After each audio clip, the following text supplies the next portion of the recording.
Terima kasih Pak Rizky Fauzan. Ya. Wah, ini semoga pertanyaannya bisa mewakili pertanyaan yang lain, ya. Insya Allah sama seputaran itu kira-kira Pak Prabu. Iya. Izin saya penjelasan sedikit. Mungkin ini sedikit mengulas ya. Ini materi di beberapa minggu lalu. Jadi begini, saya sambil browsing sebentar. Oke, jadi di PAM 1, PAM 2, PAM 3 sebetulnya tidak ada masalah sebetulnya. Tapi karena ada kebijakan baru, saya ulangi. Awal pertamanya ya, jadi biar ini saya review lagi. Pertama kali ini terjadi adalah betul regulasi dari Vantage merubah sebuah regulasi yang tadinya di awal itu unlimited, akun PAM itu unlimited. Makanya saya bersama Pak Teddy dan Pak Fahmi di awal membuat sebuah konsep trading berjamaah dengan tujuan, dengan gambaran sebelumnya adalah saya dan Pak Teddy pernah berada di broker lokal. Dan ada sejarah bagaimana karena pola di lokal itu mungkin sedikit beda dengan yang di luar, itu bagaimana kita bisa membuat sebuah pola equity yang begitu kuat, tahanan yang begitu kuat, gitu ya, sehingga trading ini tidak akan pernah bermasalah dengan adanya equity. Nah, akhirnya ketika pertama kali Vantage komunikasi, oke, silakan kita bikin PAM dan PAM ini bisa berlaku selamanya, artinya unlimited. Kita buatlah sebuah konsep trading berjamaah di satu akun. Nah, tujuannya adalah membuat kekuatan yang begitu luar biasa dengan sistem network, ya, sehingga mau kemanapun harga kita bisa ikutin. Jadi gelombang ombak setinggi apapun, kalau memang kita berjamaah dengan equity yang begitu luar biasa ditambah dengan money management dan lot management yang bagus, ternyata sudah terbukti 5 bulan ke belakang sebelum terjadi pemecahan PAM, itu hasilnya luar biasa. Dan saya salut untuk Vantage sebetulnya, dia tidak pernah ada namanya delay WD, maksimal semuanya hanya 3 hari, mau WD berapa miliar pun diproses dengan baik. Gitu. Nah, permasalahan mulai muncul adalah ketika terjadi pemindahan split dari PAM 1 ke PAM 2. Ada pembatasan di PAM 1 setelah mencapai waktu itu equity-nya di 24 juta. Nah, di 24 juta ini ternyata ini bagi saya pribadi ini sejarah baru bahwa pencapaian equity dengan nilai 24 juta dolar itu mampu menggoyangkan satu broker yang sudah profesional. Di kitanya tidak masalah, tapi di brokernya sebetulnya bermasalah. Ketika jumlah transaksi lot, misalkan contoh yang setiap broker berbeda, kan ada yang satu kali transaksi itu ada 50 lot, ada 100 lot. Kebetulan Vantage ini di level yang paling tertinggi, maksimal di 100 lot. Dan ketika saya mulai transaksi di XAU, di emas, saat itu saya lihat ada momen-momen bagus di emas, teman-teman mungkin masih ingat dalam satu hari bisa mencapai lebih dari 3%. Nah, ternyata mereka kesulitan, Pak.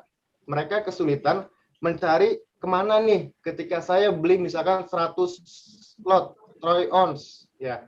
Mereka namanya kita trading, ada yang beli, ada yang jual. Nah, kemarin tuh terjadi kesulitan itu sehingga kita hampir 4 kali transaksi kena VWAP namanya. Volume kan biasa swap ya, ada biaya swap gitu ya. Nah, ini kita VWAP namanya. Itu volume karena volume terlalu tinggi sehingga si broker Vantage sulit mencari ini barang harus kemana dikeluarin, emasnya harus kemana dikeluarin gitu. Nah, akhirnya mereka informasikan, Pak, sepertinya kita harus mulai ada pembatasan equity maksimal. Jadi untuk di PAM 1 itu diperbolehkan, sekarang ini sudah mentok, Pak, katanya gitu ya. Silakan buka PAM kedua. Nah, ketika terjadi buka PAM kedua, PAM pertama dengan PAM kedua otomatis pasti akan beda. Beda posisi transaksi. Open posisi yang di sini sudah entry, di sini belum, karena baru. Ya. Nah, ketika ada terjadi perbedaan profit, ini ternyata emosional teman-teman tadi yang saya sampaikan belum stabil. Wih, kok PAM 1 lebih kecil ya? PAM 2 bisa 2%, kok PAM 1 1%. Nah, ramai-ramai orang yang masih tanda kutip itu pindah ke PAM 2. Dan itu belum kita antisipasi sama sekali sebetulnya. Masalahnya adalah kalau teman-teman saya yakin sudah biasa dengan kondisi trading, ya, trading itu kan ketika kita entry nggak langsung exit. Betul ya?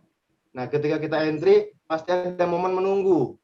Momen menunggu ini nanti akan masuk ke money management. Apakah kita mau switching, mau averaging, atau mau dibiarkan floating atau kena stop loss. Kan begitu. Nah, kebetulan money management saya adalah hedging. Sistemnya adalah hedging. Nah, masalahnya adalah ketika jumlah balance equity pertama 24 juta, untuk ngejar 1% saja itu saya harus mampu mencapai angka profit di 240.000 dolar satu hari itu. Begitu Pak ya. Nah, otomatis jumlah lot yang saat itu entry di balance 24 juta dengan kondisi penarikan akun sebagian itu kurang lebih sekitar 50%, dan kondisi saat ini saya lihat balance terakhir di PAM 1 ada 13.495.000 dolar gitu ya. Nah, itu otomatis 50% margin yang dibutuhkan itu sudah move, sudah pindah Pak. Sehingga yang tadinya money management saya ketahanannya misalkan di 80%, sudah diambil 50%, berarti tinggal berapa persen yang lagi untuk menahan transaksi yang sedang berjalan. Begitu. Nah, itu masalah awalnya Pak. Nah, kemudian di PAM 2, PAM 3 sekarang normal karena saya sudah ketemu pola yang regulasi baru setelah ada di Vantage, perubahan dari Vantage, saya sudah ketemu pola regulasi baru di PAM 2 dan PAM 3 sudah berjalan normal sebetulnya. Cuma karena kita demi kebersamaan, ya sama-sama kita hold WD kan begitu ya. Nah, buktinya 2-3 hari ke belakang itu kita sudah normal lagi sebetulnya, sudah pulih, sudah di 3%, 4% per hari itu sudah bisa kita capai gitu. Nah, itu sebetulnya masalah utamanya. Kemudian pembatasan berikutnya di PAM 1 itu karena dia sudah pernah mencapai 24 juta, ya PAM itu tidak berubah, tetap di 24 juta maksimal limit. Nah, ketika tercapai nanti equity 24 juta up lagi, itu sudah diwajibkan di PAM 1 ini sudah di close, bukan lagi nerima. Kalau dulu kan sempat di close ya, tidak bisa register lagi ke PAM 1, sekarang di open lagi.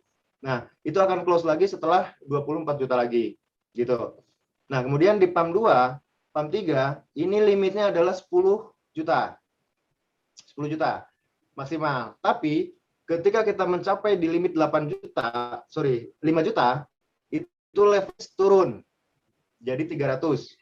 Sampai 8 juta, leverage turun dari 200 sampai 10 juta. Udah close. 10 juta sudah tidak bisa menerima member baru untuk di PAM 2.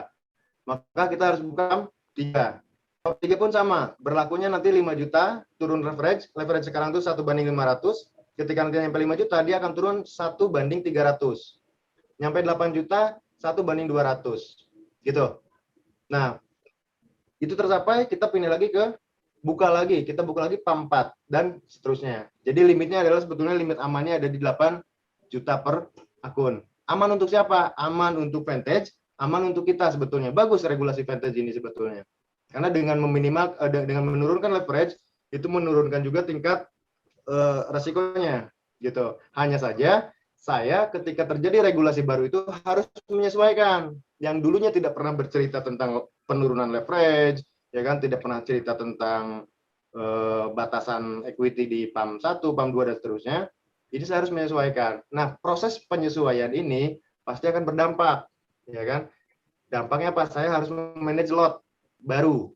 Money manajemennya sudah terbentuk lagi, sekarang lot manajemen yang saya bangun. Karena lot manajemennya di PAM 1 sebelumnya dengan transaksi misalkan 100 lot, ini harus cukup mampu menahan dengan equity setengahnya sudah pindah. Nah, ini yang sekarang saya sedang proses di PAM 1. Insya Allah 2-3 hari ini sudah mulai pulih, ya kan? Sudah mulai, teman-teman bisa melihat sendiri lah, semuanya kan karena ini live semua, bisa lihat di akun masing-masing. Gitu Pak. Jadi Pak Rizky, mau infokan ke teman-teman juga bahwa pasti akan ada PAM 4, PAM 5, dan PAM seterusnya setelah kita mencapai limit di angka 5 juta. 5 juta ini sudah turun leverage. Maka otomatis kita harus segera buka PAM baru. Gitu. Nah, untuk PAM 1, bagaimana caranya supaya ini cepat pulih? Ya, solusi yang terbaik yang sudah kita ambil adalah pending WD 1 bulan ini. Nah, itu saat ini terbaik. Ya, semoga ini juga bisa lebih cepat daripada itu, gitu ya. Karena kalau kemarin PAM 1 kita sudah profit, misalkan 1% ditarik 2%, ya kan? Yang WD-nya kan bukan WD profit aja nih, karena pas modal Pak. Jadi dapat trading 2%, tariknya 5%. Jadi ini nggak akan pernah pulih. Karena baru naik dikit, ini targetnya. Targetnya adalah di 70% minimal. 70% sudah pulih, ya sudah. Ini akan dibuka lagi. Dan kita pun, manajer perusahaan pun nanti akan mendapatkan lagi profit share-nya. Ini mau naik, dia di stop lagi, di WD lagi. Jadi nggak akan pernah capai. Nah, kesepakatan yang sekarang kita ambil adalah stop pending WD dulu sampai 1 bulan, sehingga ini equity naik lagi. Ada dua cara. Berapa persen sih? Sorry, berapa limitnya tadi katanya untuk bisa equity ini pulih? Butuh berapa dana? Mungkin begitu ya tepatnya. Betul, betul. Jadi untuk PAM 1 ini, kondisi tadi saya sampaikan balance kita adalah di 13.495.851. Ini tepatnya. Profit yang sudah kita capai adalah 7.763.122 dolar. Ini yang sudah kita capai. Berarti sebetulnya sudah angkanya sudah di 50%. Nah, yang sekarang yang butuhkan equity ada dua cara tadi, bisa dari new margin atau dari profit yang didapat. Itu kita sudah mulai bisa open full WD seperti normal, seperti yang lain, seperti sebelumnya. Itu ada di balance full target saya adalah mencapai 3 juta. Itu sudah 80% sudah pulih. 3 juta itu sudah normal. Nah, target saya 3 juta ini harus mampu dicapai dalam waktu 1 bulan ini. 3 juta dari mana? Dari profit trading yang didapatkan. Nah, sehingga teman-teman sepakat, yuk kita tidak WD dulu nih hasil profitnya. Kita gunakan dulu untuk menahan margin supaya terus butuh kompon. Sehingga bisa dikompon lagi untuk margin berikutnya. Gitu, Pak. Jadi 3 juta. 3 juta ini limit yang kita butuhkan. Ini kita sudah capai sekitar dari yang dibutuhkan, dari yang kemarin kita dapat itu sudah lumayan, sudah hampir 50% yang kita dapat. Gitu. Ya, semoga nanti minggu-minggu besok banyak, karena saya tradingnya berdasarkan news. Jadi kalau newsnya memang bikin harga kayak tadi malam tuh luar biasa, ya kan, hampir 4% kita dapat. Nah, kalau tiap minggu bisa seperti itu, hanya kita akan cepat pulih. Gitu. Wajar kalau seandainya sekarang deposit menurun gitu ya. Wajar karena kekhawatiran. Tapi ada dua yang kita andalkan, yang pertama dari profit trading, yang kedua dari margin. Untuk mampu mencapai equity si PAM 1 stabil lagi adalah di 3 juta. 3 juta sudah tercapai pada 3 hari yang lalu, itu sudah sekitar 50% kita dapat. Gitu. Minggu depan bagus lagi. Mungkin begitu Pak ya.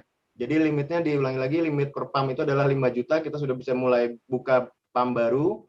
Kalau untuk PAM-PAM yang lain, untuk PAM 1 ya sama, karena dia udah pernah mencapai limit di 24 juta, dia tetap limitnya di 24 juta, cuman margin leverage-nya di 1/200.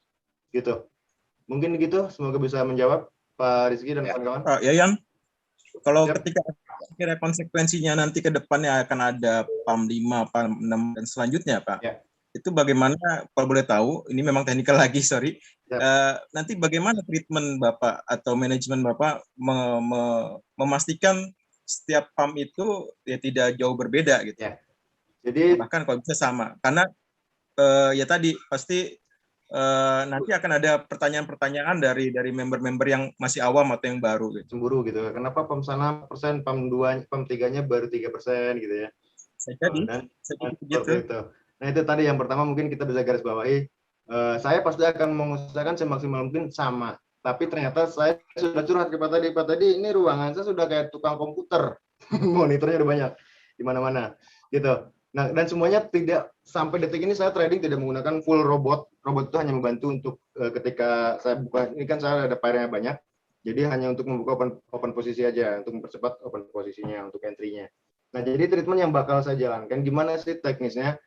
Yang pasti kalau sama persis saya tidak jamin bisa. Ya. Kenapa? Karena PAM 1, PAM 2, PAM 3 atau PAM senior kita sebutnya. PAM senior itu pasti sudah ada entry yang menunggu di sana. Begitu PAM baru, dia baru entry. Jadi kadang-kadang ada, kalau saya close bersamaan mungkin akan sama. Tapi tidak persis gitu. Pasti ada selisih, tetap ada. Tapi yang pasti setiap PAM, setiap akun PAM saya punya target. Target di PAM 1, PAM 2, PAM 3 semuanya sama. Kalau kan kita pernah PAM 1 pernah 1%, PAM 2 3%. Besoknya malah PAM 1 yang menang begitu ya. Nah, itu karena open posisinya sudah berbeda. Jadi yang pertama misalkan sudah ada buy di euro, yang belum yang PAM baru jadi ini belum gitu. Baru buy di level entry yang lebih tinggi lagi gitu. Contohnya seperti itu. Pasti kan ada selisih perbedaan profit antara PAM 1 dan PAM 2. Tapi kembali, setiap PAM itu pasti ada target. Target dari Pak Teddy yang diberikan ke saya adalah minimal harus mencapai 20-50% bulan. Itu yang saya kejar.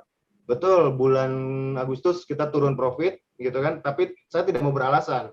Ya itulah trading. Kita masih alhamdulillah kok masih punya profit daripada minusnya kan begitu ya. Nah mungkin itu aja sih Pak.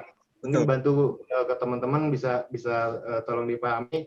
Ya. Karena kita ini bukan ROI yang kita ketik sendiri profit 1% sehari semuanya gitu ya. Kalau mau begitu bisa Pak Prabu bikinkan atau Pak Bagindo tuh jagonya.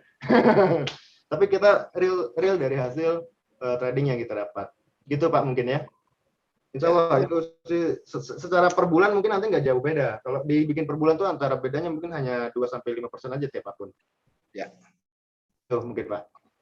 Terima kasih Pak Sopyan. Yap. Demikian Pak Rizky dan teman-teman sekalian, untuk PR di PAM 1 kata Pak Sopyan jelas butuh penambahan equity kurang lebih 3 juta dan sementara ini sudah tercapai kurang lebih 50%. Artinya equity di PAM 1 butuh tambahan kurang lebih 1,5 juta. Ini menjadi PR kita bersama sebagai tim leader di lapangan ya. Terus yang kedua terkait dengan bagaimana potensi untuk menyamakan potensi profit. Ya insya Allah nanti Pak Yayan selaku Pak Manajer kita sudah punya strategi supaya tidak memunculkan kecemburuan kalau terjadi perbedaan yang terlalu jauh. Terima kasih Pak Yayan, Pak Rizky atas pertanyaannya, luar biasa dan ini semoga bisa dipahami kita bersama. Dan selanjutnya kita minta ke Pak Teddy untuk bisa memberikan tanggapan terkait dengan harapan teman-teman sebelumnya menyangkut pola edukasi dan duplikasi dengan menggunakan support system. Kami persilahkan kepada Pak Dirut.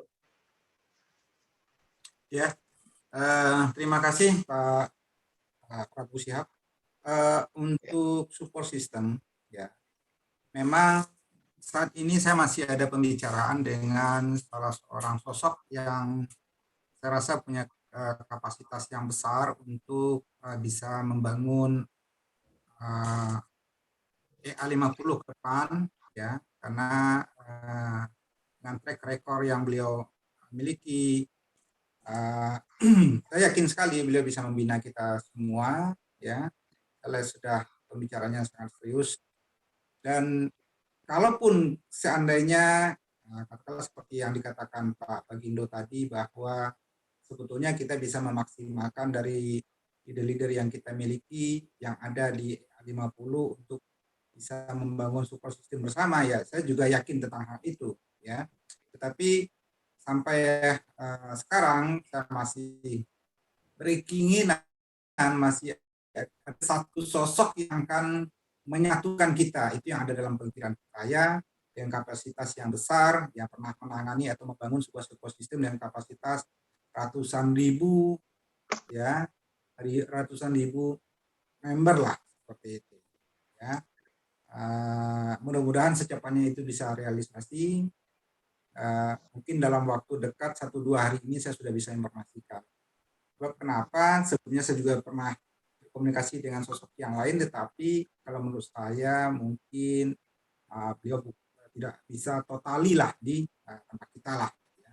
Saya lebih senang yang kita bisa bangun dan besar bersama, ya, kita fight bersama sehingga kita benar-benar memiliki roh untuk membangun kejayaan A50 itu ke depannya. Jadi untuk sementara gambarannya seperti itu Pak Syihab. Nanti saya infokan lebih tepatnya lagi. Oke, siap Pak Dirut. Alhamdulillah teman-teman, ternyata manajemen sudah menyiapkan satu sosok untuk pemersatu di dalam support system yang akan dibangun dan semoga dalam waktu dekat nanti sudah terrealisasi ya. Oke, Bapak Ibu sekalian, kita masih punya cukup waktu kurang lebih 40 menit. Kami lanjutkan ke beberapa tim leader yang kita data yang tadi belum punya waktu ya.